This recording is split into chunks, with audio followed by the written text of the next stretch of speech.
Así es, Lorena, amigos, 1 de mayo, Día del Trabajo. ¿Cuántas personas en casa nos dirán qué significa el Día del Trabajo en un Perú donde faltan buenos trabajos, amigos, familiares nuestros no tienen trabajo o el trabajo nos golpea de alguna manera no pagándonos lo que creemos que es necesario y necesitamos para vivir? Pero, ¿qué les parece si analizamos una radiografía del trabajo en el Perú? Rápidamente, empezando por algo que ha llamado mucho la atención. El salario mínimo, la remuneración mínima vital, que de 930 soles actualmente subirá a 1000 soles con 25 a partir del 1 de mayo. Pero para analizar esta cifra y otras, hemos invitado a Paola del Carpio, es economista de Red de Desarrollo, de Estudios por el Desarrollo, Redes, que nos acompaña esta mañana precisamente para analizar esta radiografía sobre el empleo. ¿Qué tal, Paola?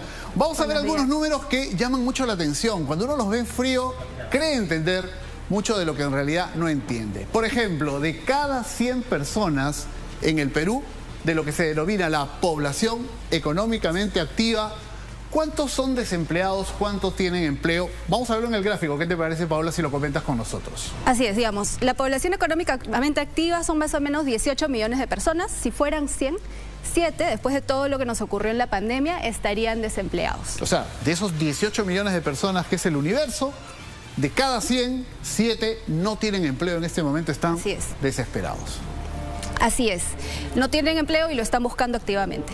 ¿Qué más? ¿Qué otras cifras más podríamos analizar? Vamos a analizar cuántos, por ejemplo, sí tienen una ocupación, pero dentro de ellos hablamos mucho de los informales. Así es, y esto es una cifra muy importante. De estos 71 serían informales, y es importante porque esta es una gran mayoría desprotegida en nuestro país. Es una mayoría a la cual esto del salario mínimo, de lo cual estabas hablando hace un momento, no aplica realmente.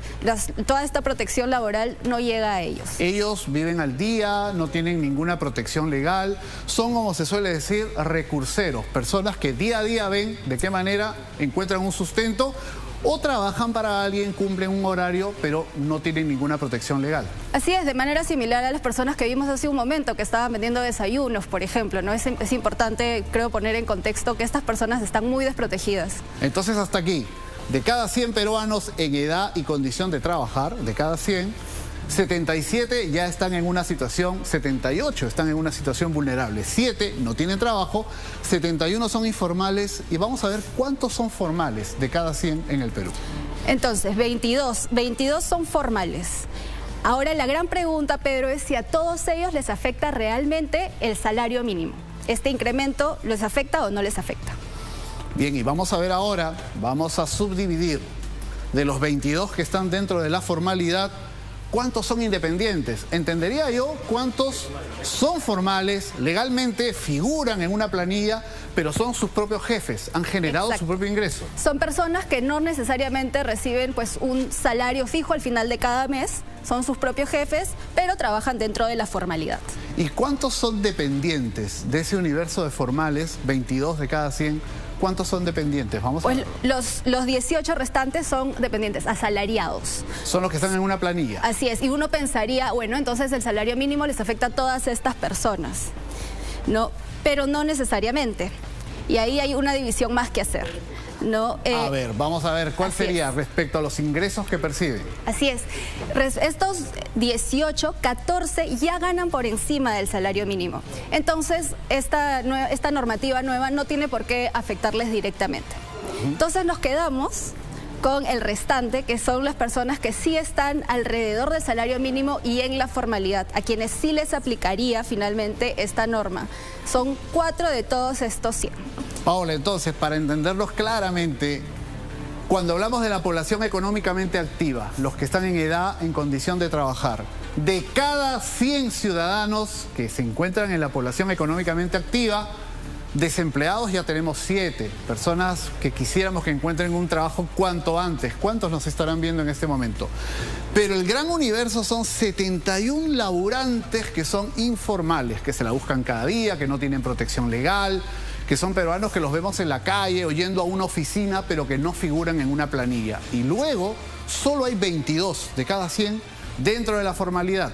4 autogestionan sus ingresos, 18 si están en una planilla, tienen un jefe, cumplen un horario, y de ellos podemos subdividir respecto a los ingresos. 14 ganan por encima de 1.100 soles.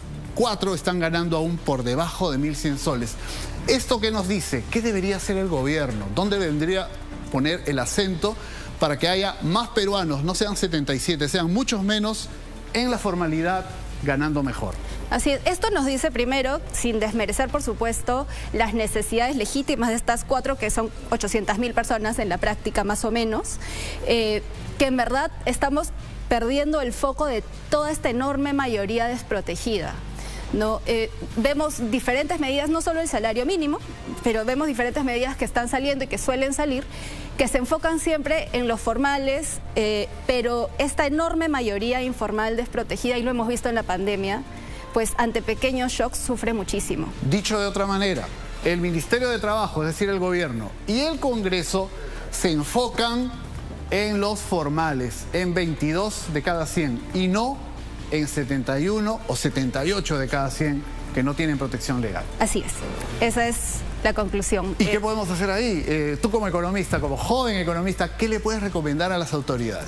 Mira, yo creo que en este momento deberíamos, y justo ahora que va a ser el Día del Trabajo, ¿no? Deberíamos estarnos preguntando cómo generamos mayor empleo de calidad para las personas, cómo generamos mayor actividad económica, mejor bienestar para las empresas y que necesiten y que puedan contratar más trabajadores de manera formal. Pero lamentablemente esto es algo que no se puede establecer por decreto, ¿no? O sea, no es que, bueno, ahora el salario va a ser tal o las condiciones van a ser estas y automáticamente la realidad cambia. O como decía el presidente Castillo, ayer lo escuchaba en una reunión en Cancillería, el Perú garantiza las inversiones, el Perú es un país con amplio espacio. Más allá de decirlo, hay que tener gestos y actitudes que refuercen esa seguridad. Así es, reducir la incertidumbre y tener pues un espacio que sea favorable para poder hacer negocios en el Perú, para brindar confianza y pues para no generar mayores costos que puedan sacar lamentablemente de la formalidad a muchas empresas, sobre todo porque cuando pensamos en empresas muchas veces pensamos en grandes empresas y la gran mayoría de empresas en nuestro país, más del 90%, son micro y pequeñas empresas que están al borde. Cuéntanos un poquito de eso, te pido por favor. Sí, claro. Tú nos dices que más del 90% de las empresas que hay en el Perú son micro y pequeñas empresas. ¿De cuántos trabajadores cada una en promedio? Suelen ser de 1 a 10 trabajadores. Y de hecho en las empresas de 1 a 10 trabajadores está más o menos el 76% de la fuerza laboral, ¿no? Y ahí es donde están lamentablemente los empleos con menor productividad, los que sufren más cuando hay mayores costos porque están justo en el umbral de la productividad. Eso significa que ante cualquier shock pueden terminar saliendo de la informalidad o sacando a algunos de sus trabajadores de estos contratos formales, ¿no? Bueno, queremos agradecer mucho tu participación y también comentarles a nuestros televidentes que Paola nos va a acompañar periódicamente con estas radiografías, con estos vistazos rápidos, pero que sean importantes, que tengan además la llegada que creo que es importante que nuestros ciudadanos necesitan para que en la discusión, en la prioridad, cuando elijamos a nuestras autoridades, tengamos presentes estos datos que son objetivos. Estas no son opiniones, son datos de la realidad que tenemos que mejorar. Muchísimas gracias, Paola, por acompañarnos. De nada, un enorme gusto. Muchas gracias. Muy bien, vamos ahora con Lorena, que tiene más información para nosotros. Gracias, Pedro. Gracias, Paola. Muy importante lo que hemos hablado sobre el sueldo mínimo, el Día del Trabajo y la necesidad de crear empleos de calidad. Nosotros vamos a hacer una pausa en Matinal y regresamos con información.